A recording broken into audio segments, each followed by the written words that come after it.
गोपी जन वल्लभ गिरिवरधारी जय गोपी जन वल्लभ गिरिवरधारी यशोदानंदन व्रज जनरंजन यशोदानंदन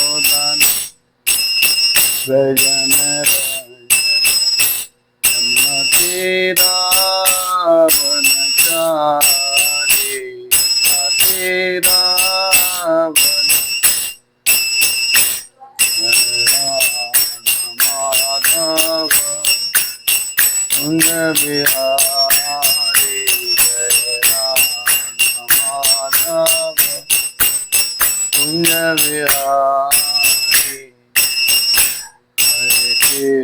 हरे कृष्ण कृष्ण कृष्ण हरे हरे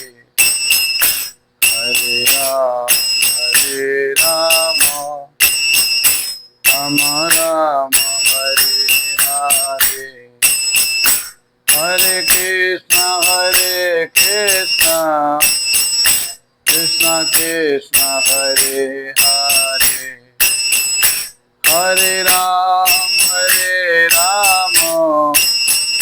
राम राम हरे हरे जय प्रभुपाद जय प्रभुपाद प्रभुपाद जय प्रभुपाद हरि बोल हरि बोल हरि बोल हरि नाम संकीर्तन की जय। श्रील प्रभुपाद की जय। निताय गौर प्रेमानंदे। हरि हरि बोल। ओम नमो भगवते वासुदेवाय। हरे कृष्णा। बहुत बहुत स्वागत सभी भक्तों का। आज हम एकादशी के व्रत के विषय में चर्चा कर रहे हैं। तो ज्येष्ठ मास की कृष्ण पक्ष में आने वाली एकादशी के विषय में चर्चा कर रहे हैं, जिसका नाम है अपरा एकादशी। तो इसका जो व्रत करने से क्या लाभ होते हैं वो आज हम चर्चा करेंगे, और किस प्रकार इसका व्रत करना है वो हम चर्चा करेंगे। तो युधिष्ठिर जी भगवान कृष्ण से प्रश्न पूछ रहे हैं, कह रहे हैं कि ज्येष्ठ माह की कृष्ण पक्ष में आने वाली एकादशी का नाम और उसकी महिमा के विषय में कृपा करके बताइए। कृष्ण कह रहे हैं कि आपने तीनों लोकों के कल्याण हेतु ये प्रश्न पूछा है, यानी पुण्य कार्य है या एकादशी का व्रत या भगवान की भक्ति तीनों लोकों में होनी चाहिए, और तीनों लोग एकादशी के व्रत करने से लाभ प्राप्त कर सकते हैं। कह रहे हैं भगवान के अपने तीनों लोकों के कल्याण हेतु ये प्रश्न पूछा है। बता रहे हैं कि भगवान कृष्ण ने कहा कि हे राजन,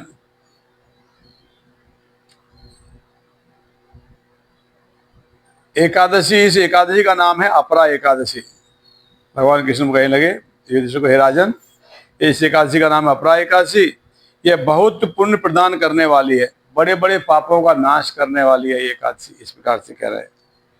और साथ ही कह रहे हैं कि अगर कोई व्यक्ति ब्रह्म हत्या से दबा हुआ है, ब्रह्म हत्या का पाप लगा है किसी व्यक्ति को, या गोत्र की हत्या की है, गोत्र मतलब अपने गोत्र में हत्या किया है किसी का, या गर्भस्थ बालक को मारने का पाप किया है, लोग अबॉर्शन करा देते हैं, बच्चों को गर्भ में मार देते हैं, वो पाप किया है, पर निंदक दूसरे की निंदा की आलोचना की है, पर स्त्री लंपट पुरुष है, चरित्रहीन पुरुष है, और अगर वो व्यक्ति भी ऐसे पापियों में पापी व्यक्ति भी अगर अपरा एकादशी का व्रत करते हैं तो निश्चित रूप से वो सभी प्रकार के पापों से मुक्त हो जाते हैं।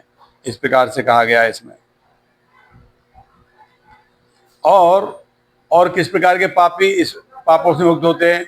तो जो झूठी गवाही देता है, माप तोल में धोखा देता है, कम वजन करके तोलता है, माप तोल में धोखा देता है, बिना जाने ही नक्षत्रों की गणना करता है। ऐसे पंडित जो नक्षत्रों के बारे में नहीं जानते मगर उसकी गणना करके आजीविका कमाते हैं, तो ऐसे आपको बहुत सारे लोग मिल जाएंगे जो मैं अभी पढ़ने जा रहा हूँ। झूठी गवाही देने वाले आपको बहुत मिलेंगे। पैसे के लालच में लोग झूठी गवाही बन जाते हैं, कोर्ट में जाके गवाही दे देते हैं। पहला, और उनको पाप से मुक्त होना तो अपरा एकादशी का व्रत करना पड़ेगा और आगे पाप नहीं करना पड़ेगा।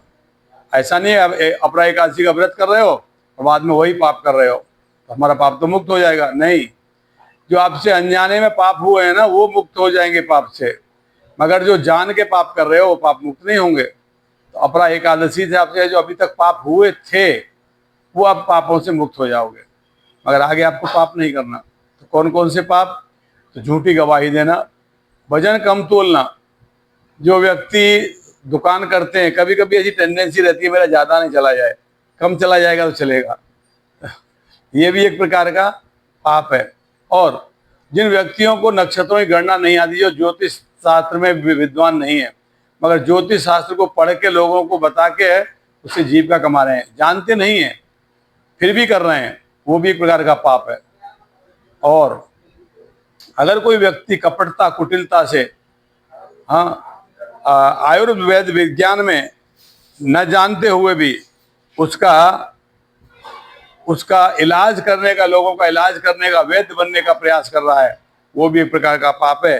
ये सभी प्रकार के व्यक्ति नरक में जाने के भागी हैं, सबको नरक में जाना पड़ेगा इस प्रकार से। और मगर कोई व्यक्ति अपरा एकादशी के दिन व्रत करके भगवान से प्रार्थना करता है तो इन सभी पापों से वो मुक्त हो सकता है। और आगे बताया गया है, यदि कोई क्षत्रिय है, वो युद्ध से भागता है, युद्ध से पलायन करता है, तब भी वो व्यक्ति पाप का भागी बनकर नरक में गिर जाता है। और जो शिष्य अपने गुरु से विद्या प्राप्त करके फिर गुरु की निंदा करता है, वो व्यक्ति भी महापापी है, वो भी नरक में जाता है। और किंतु अपरा एकादशी का व्रत करने से इतने भयंकर पाप करने वाले व्यक्ति भी पाप से मुक्त हो जाते हैं। जैसे कोई राजा है, क्षत्रिय है, युद्ध से पलायन कर, युद्ध छोड़ के भाग गया, बहुत बड़ा पाप है ये। या कोई शिष्य है, अपने गुरु से शिक्षा प्राप्त करके उसी की निंदा कर रहा है, ये बहुत बड़ा पाप है। या फिर कोई व्यक्ति इस प्रकार का पाप करके नरक में जाए, उससे अच्छा है कि वो अपरा एकादशी का व्रत करे और अपरा एकादशी के व्रत से उसके सभी पाप नष्ट हो जाएंगे, मगर दोबारा उसे पाप नहीं करना चाहिए। और कहते हैं कि माघ महीने में जब सूर्य मकर में प्रवेश करता है, उस समय इलाहाबाद प्रयाग में स्नान करने से, या शिवरात्रि के व्रत को काशी विश्वनाथ में पूर्ण करने से, या गया में पिंड दान करने से, पुत्रों को तर्पण करने से जो पुण्य प्राप्त होता है, वही पुण्य अपरा एकादशी को करने से प्राप्त किया जा सकता है।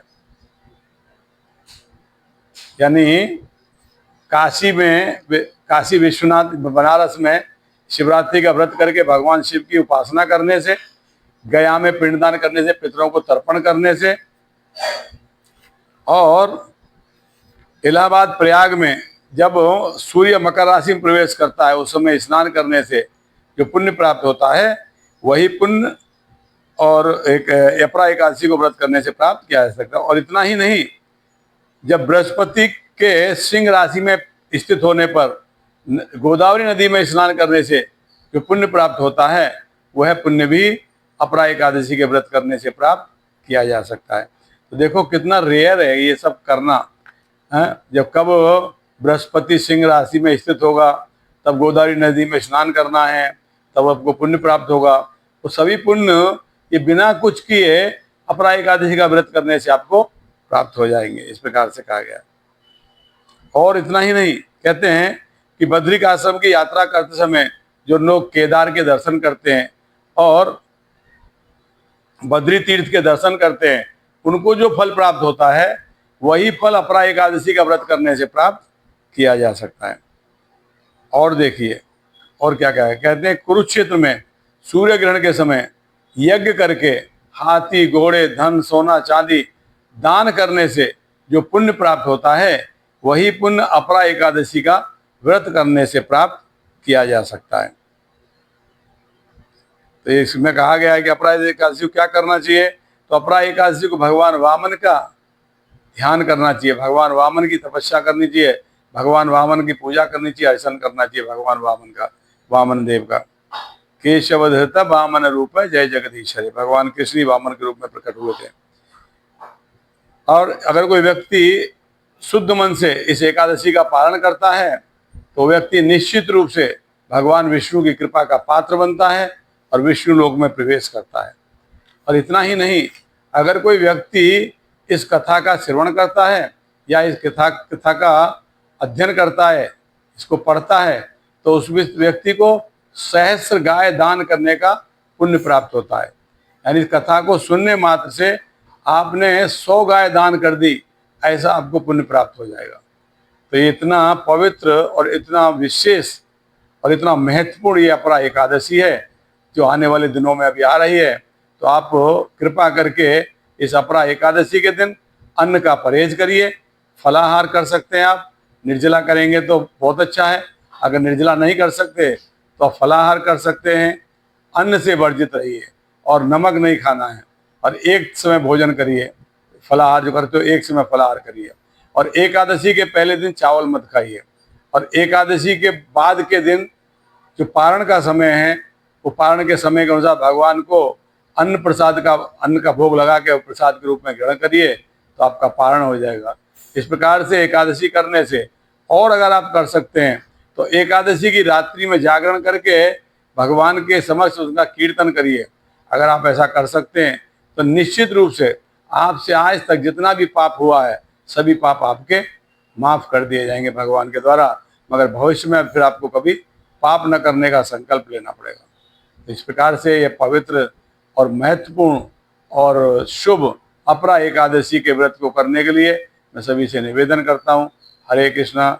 जय श्री प्रभुपाद। श्री प्रभुपाद की जय।